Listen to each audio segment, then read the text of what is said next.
Alors, chers auditeurs, chères auditrices de Al-Muwatin, bonjour, salam alaikum, shalom. Nous poursuivons, comme annoncé, ces émissions sur les fondements des trois traditions monothéistes. Et aujourd'hui, je vous suggère de voir comment les trois dernières traditions monothéistes révélées à l'humanité voient Dieu. Alors, le drame de l'homme moderne, c'est qu'il n'est pas façonné pour réserver un espace de réflexion et de prière quotidien. C'est toute une partie de notre humanité que tant de gens ont oubliée. C'est comme si le monde autour de nous était recouvert d'un voile d'oubli. Pire, on a oublié qu'on a oublié. On a oublié que tout appartient à Dieu. Comment retrouver la spiritualité et cette relation de l'homme au monde invisible à l'œil et inaudible à l'oreille des sens physiques? Alors, ceux d'entre nous qui croient en Dieu conçoivent trop souvent le monde spirituel comme un niveau unique où il n'y a que l'espace et le temps dans lequel nos corps évoluent. Et la pensée contemporaine individuelle nous amène à concevoir un Dieu uniquement personnel. Intellectuellement, de se le représenter comme un être plus ou moins analogue aux êtres humains, avec pour corollaire naturel l'idée de Dieu exerçant une action sur une matière supposée extérieure à lui, ce qui est le propre aux êtres individuels. C'est un peu l'image sur le plafond de la chapelle Sixtine. Vous voyez Dieu présenté comme un monsieur avec une barbe qui crie Adam. Et cette image, c'est une image très moderne finalement. Mais l'homme ne sait rien sur Dieu, ne sait même pas s'il existe. Or, dans les trois traditions, on reconnaît que Moïse a eu l'insigne honneur de parler à Dieu. Dans les trois traditions, on va voir ce que Dieu dit sur lui dans l'entretien qu'il a avec Moïse sur le mont Sinaï. Il écrit dans la Torah « Ayez Asher Ayez ». Alors, on trouve deux fois le mot « Ayez » qui veut dire « je suis », tandis que le terme « Asher » se traduit par « qui ». Et la tradition littérale est « je suis qui je suis », lorsque Dieu parle de lui-même. Mais remarquons que le temps du verbe « ayez » n'est pas conjugué. Comme il n'est pas conjugué, le temps peut être le présent, le passé, le futur. Le passé du passé, le futur du futur. Une autre école rabbinique traduit cela par « je serai qui je serai », en exprimant ainsi que Dieu nous précède toujours. On peut le sentir, mais il est toujours en avance sur nous. Mais le nom par lequel Dieu veut être connu n'est pas un nom, mais un verbe répété deux fois. C'est l'idée que je serai celui qui sera avec vous, comme je l'ai toujours été et comme je le suis maintenant. Dans le Coran, vous avez Surat Al-Hadid, la Surat Al-Fer, il dit « Wa huwa ma'akum aynama kuntum » Il est avec vous, où que vous soyez. Maintenant, dans Shema Israël, qui est l'une des deux prières qui est spécifiquement ordonnée dans la Torah, l'autre étant Birkat et Mazan, la grâce après le repas, il a écrit. C'est la prière que répètent les Juifs quotidiennement. Il dit Shema Israël, Adonai Eloheinu, Adonai Echad. Écoute Israël, le Très-Haut est votre Dieu, le Très-Haut est un. Alors, l'affirmation d'un Dieu unique est commune aux trois traditions. Citons le premier commandement. Les commandements dans les tables de la loi, il est commun aussi à la tradition chrétienne, et on le trouve dans la tradition musulmane. Le premier commandement commence par « Je suis l'Éternel ton Dieu. Anochi Adonai Elohecha ». Cette affirmation d'un Dieu unique, créateur de tout l'univers, de toutes choses, se trouve exprimée à maintes reprises dans le Coran et sans équivalence, dans l'avant-avant-dernière sourate du Coran, et ça en des termes impératifs. C'est la première que l'on étudie, que les enfants étudient avec la sourate Al-Fatiha, l'ouverture, et qui dit, c'est lui, Dieu l'unique, Dieu le suprême refuge, qui n'a jamais engendré et qui n'a pas été engendré, et que nul n'égale. Qul huwa Allahu ahad, Allahu samad, lam yalid wa lam yulad wa lam yakun lahu kufuwan ahad. Non, Dieu a créé tout ce monde, tout cet univers que nous voyons et celui que nous ne voyons pas. Ça, c'est son œuvre, et nous faisons partie de cette œuvre. Alors, on va se pencher dans la Genèse, dans la Torah, et il commence par les termes suivants. Bereshit bara Elohim eta shamahim veta haaretz. Au commencement, Elohim créa les cieux et la terre. Et il décrit en plusieurs étapes, en 7 jours, la création de la terre jusqu'à ce qu'elle soit complétée en 6 jours.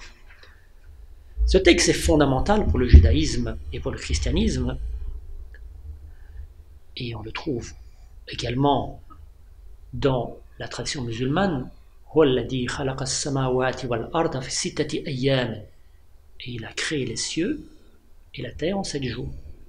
Et le récit des origines de la création du monde, œuvre du Très-Haut, est suivi d'une narration qui relate la création du premier couple humain. Ce qui est intéressant de voir en rapport avec la science moderne et les découvertes récentes, c'est que jusqu'au début du siècle dernier, on concevait le monde comme un univers stable, comme quelque chose donné une fois pour toutes. Et c'est d'ailleurs ce que pensait Albert Einstein, jusqu'à ce que la théorie soit remise en question par la théorie du Big Bang, présentée pour la première fois en 1927 par un prêtre belge, Georges Lemaître. Il est le premier à proposer l'idée que l'univers a été créé à partir d'un petit point, d'un atome infiniment petit qu'il appelle l'œuf cosmique, et une déflagration extraordinaire qui s'est répandue et d'où est né tout l'univers que nous voyons aujourd'hui. Et cet univers, a-t-il ajouté, est en expansion constante. Aujourd'hui, la science a prouvé, en 1966, que les galaxies dans l'univers s'éloignaient les unes des autres à une vitesse de 1,6 million de kilomètres par heure. Donc, l'univers serait parti d'un point infiniment petit, une explosion, et cet univers continue à croître, un peu comme un drap sur lequel on tire aux extrémités.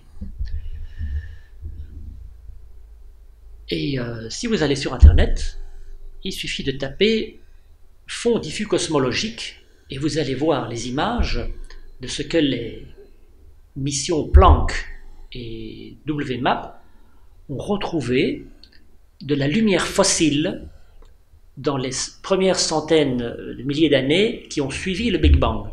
C'est ce qu'on appelle le fond cosmogonique diffus. Et ça a été prouvé en 2013. Il n'y a pas bien longtemps, en 2013. Donc le Big Bang et l'image qu'on a pu en obtenir date de 2013. Avant, on pensait que l'univers était comme ça. Et pourtant, dans le Coran, on dit, n'ont-ils pas vu que les cieux et la terre formaient une masse compacte? Ensuite, nous les avons séparés. Inna as-samawati wal arda kanata ratqan fafataqnahuma. Déjà dans le Coran est exprimé la notion que l'univers était parti d'un point, tout l'univers est soudé, et il a été en expansion. Or, l'univers que nous voyons ne représente que 5% de ce que nos moyens scientifiques et nos sens ne peuvent saisir. Le reste est ce que les scientifiques appellent la matière noire. Donc les mondes auxquels nous avons accès par nos sens et nos yeux, ce sont des mondes auxquels notre humanité moderne s'est fermée. C'est le monde des miracles, de la magie du quotidien. Le miracle, c'est l'intercession d'un monde supérieur directement dans le monde physique. Et nous avons tous eu autour de nous, ou vécu ou entendu, ce qu'on appelle des miracles, et c'est souvent manifesté par des guérisons miraculeuses parce qu'elles vont à l'encontre des lois de la médecine moderne. Mais le plus grand miracle, c'est lorsque la grâce divine touche le cœur de l'homme et que l'on découvre cette partie de divin en soi. Alors, si je me tourne vers Dieu, est-ce qu'il va se tourner vers moi? Non. Il faut d'abord que Dieu vous regarde avant que vous ne le regardiez. Mais à nous de créer les conditions par une attitude et une prière sincère pour peut-être qu'il nous touche de sa grâce. Ça, c'est le plus grand miracle, c'est le retournement du cœur. Mais la magie du quotidien, c'est celle qu'on en a oubliée. C'est la magie de la création, le langage des plantes, le langage des oiseaux, le langage de la terre. Tout cela, ce sont les mondes des entités, de la nature. Et ces autres mondes auxquels nous nous sommes fermés avec notre esprit moderne, ils ne sont pas sur d'autres planètes. Quand on parle des anges, des démons, en fait, c'est comme si vous preniez un bocal dans lequel vous mettez une éponge. L'éponge, c'est le monde naturel dans lequel nous vivons. Et puis on y fait couler du sable, et le sable va s'aller dans les interstices de l'éponge, et ça, sans changer la nature de l'éponge ni sa forme, ce sont les mondes des entités de la nature, les mondes des démons. Et puis on met de l'eau, et l'eau va s'intercaler entre tous ces interstices. Ça sont les mondes angéliques. Symboliquement, tous ces mondes sont superposés, ce qu'on appelle les 7 cieux et la terre. Mais tout cela n'est que l'œuvre du Créateur. Ils sont destinés à fonctionner ensemble et non pas coupés l'un de l'autre. Et nous avons perdu la connaissance de ces langages qui ne sont plus enseignés. Donc on s'étonne que la Terre se meure aujourd'hui. Mais l'espace-temps dans lequel nous vivons n'est pas figé. La théorie de la relativité d'Einstein a prouvé que le temps et l'espace eux-mêmes sont élastiques. Et j'aimerais maintenant venir à un autre point de l'actualité. Vous avez tous vu probablement sur vos écrans le mois dernier, ou lu dans la presse, la première image d'un trou noir. Un trou noir, c'est situé là dans la galaxie Messier à 50 millions d'années-lumière de la Terre. Il est d'une masse de plus de 6 milliards de fois celle de notre Soleil et d'un diamètre plus de 20 fois celui de notre Soleil. Et pourtant, ce n'est qu'un petit point sombre, comme une tête d'épingle sombre perdue dans l'immensité intergalactique. Et les trous noirs, cette théorie est un des points obscurs de la théorie de la relativité d'Einstein, et à laquelle le savant Stephen Hawking, vous le connaissez tous, ce savant qui était perclus dans une chaise roulante et qui communiquait avec un appareil spécialement conçu pour lui, a passé 40 ans de sa vie. Et Stephen Hawking donnait l'image du trou noir. Il disait que tout ce qui entre est spaghettifié. Donc, le temps, l'espace, la lumière, tout est découpé, démantelé et sombre, disparaît dans un trou noir, dans le néant.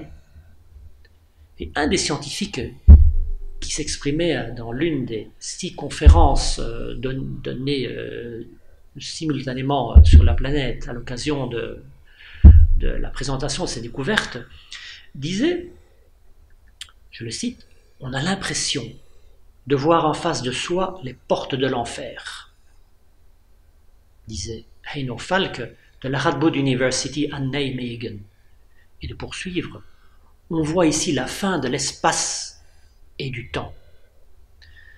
Alors, la découverte du Big Bang et les études sur les trous noirs nous rappellent que tout ce qui a été créé doit avoir une fin. Et le Big Bang, c'est comme une expiration.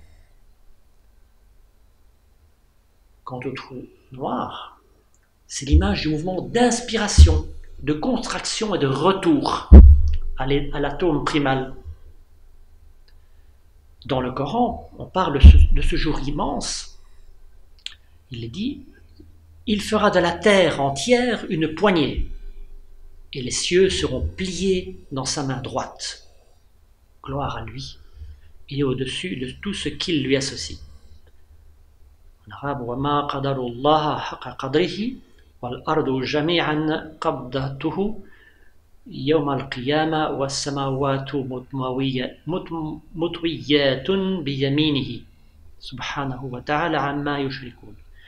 Alors, avec la création de la galaxie qui se manifeste, par la création qui se manifeste par des galaxies qui s'éloignent les unes des autres dans l'univers, on a l'image de l'expiration, et avec les trous noirs, on a un avant-goût de la matière qui revient à se concentrer sur elle-même dans un mouvement d'espire pour revenir sur cet atome primal.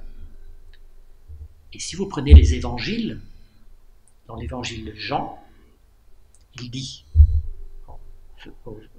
point 21, point 1, dans l'Apocalypse, « Puis, je vis un ciel et une nouvelle terre, car le premier ciel et la première terre avaient disparu. » Et dans le Coran, on trouve, dans la même sourate, il dit « Et la terre resplendira de la lumière de ton Seigneur. »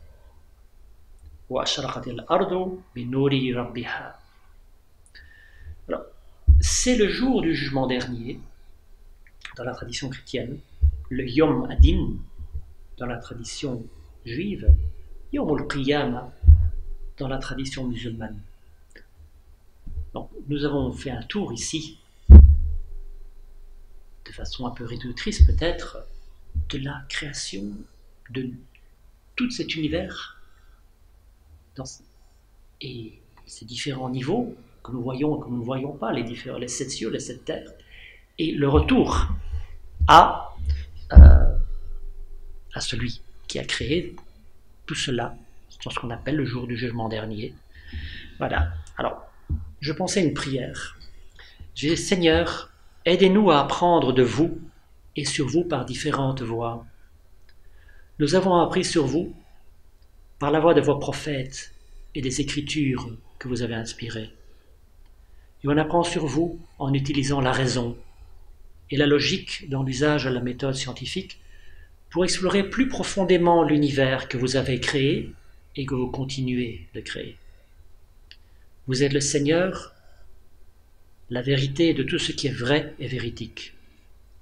Faites que ce que nous savons par la foi et par ce que nous avons appris via la raison renforce notre conviction. Continuez de nous défier pour faire grandir et atteindre notre potentiel spirituel et intellectuel. Voilà, chers auditeurs, chères auditrices, j'espère ne pas avoir trop bavard et je vous souhaite une agréable journée, une très belle semaine et au plaisir de vous revoir dans 15 jours. Je vous aborder dans 15 jours ce mystère de l'homme dans les 3 traditions primordiales, les 3 traditions monothéistes. Bonne soirée et à bientôt.